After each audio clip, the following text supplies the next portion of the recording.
Welcome to another episode of Kiss My Assets. I'm Jamison Manwaring, CEO of Neighborhood Ventures, and we have a great panel today, which includes Bart Dill, our leader of investor relations. Hey, Bart. Howdy.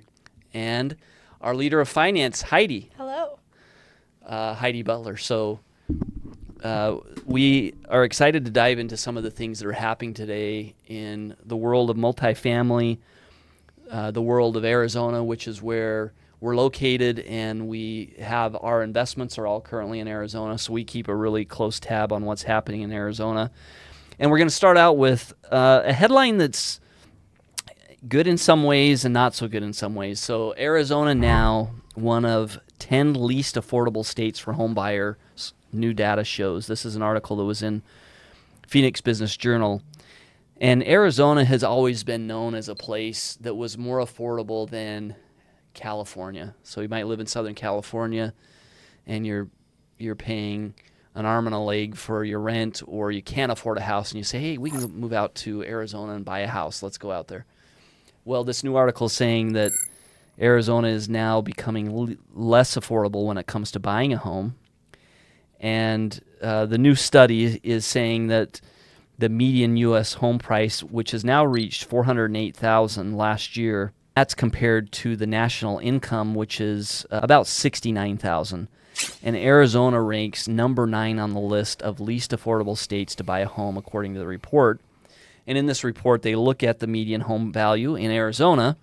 It's $428,000, while our per capita income is $62,000. So the cost to buy a home is 6.9 times higher than the median per capita income. This is a really interesting and important topic if you are an investor in housing, which we are, multifamily housing, because the cost to buy a home is always going to be a big driver of what happens with multifamily homes, what happens with rents, and what happens with value of apartments. And so in some ways, this is bad news because we want things to be affordable. We want Arizona to be an attractive state to move to.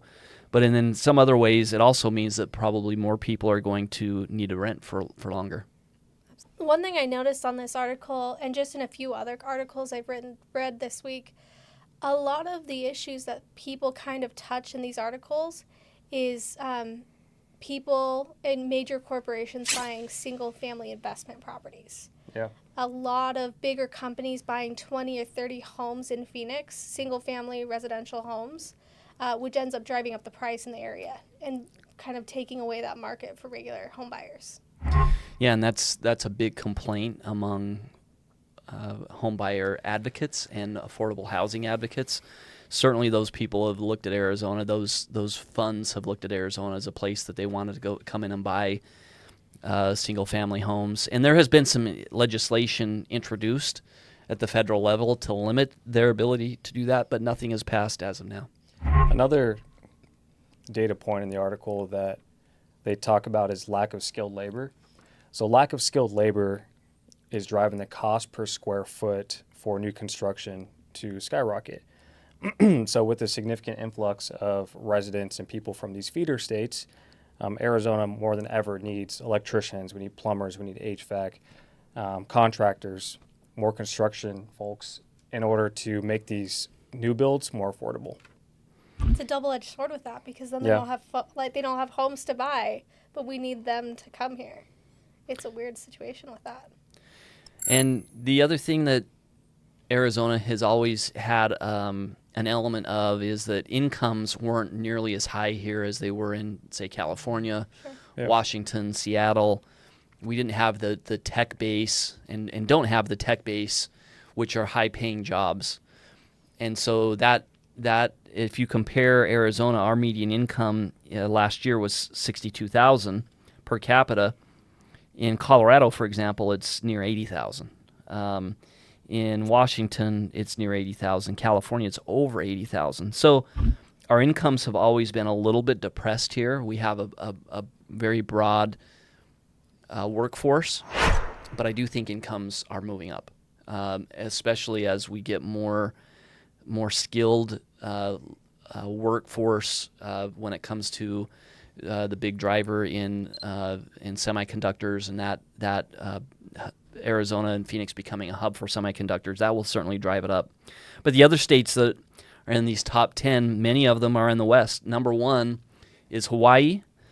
They have a 10 times, almost 11 times per capita income to the cost of buying a home. California, Utah, Idaho at number 4, Montana at number 5, Oregon, Washington, Colorado, Arizona at 9, and then Rhode Island, the one kind of East Coast state that's in this list. The thing that stands out to me is the cost of buying a home out here is less in many cases than the cost of buying the homes out east, but the incomes are higher in many of those cities out east.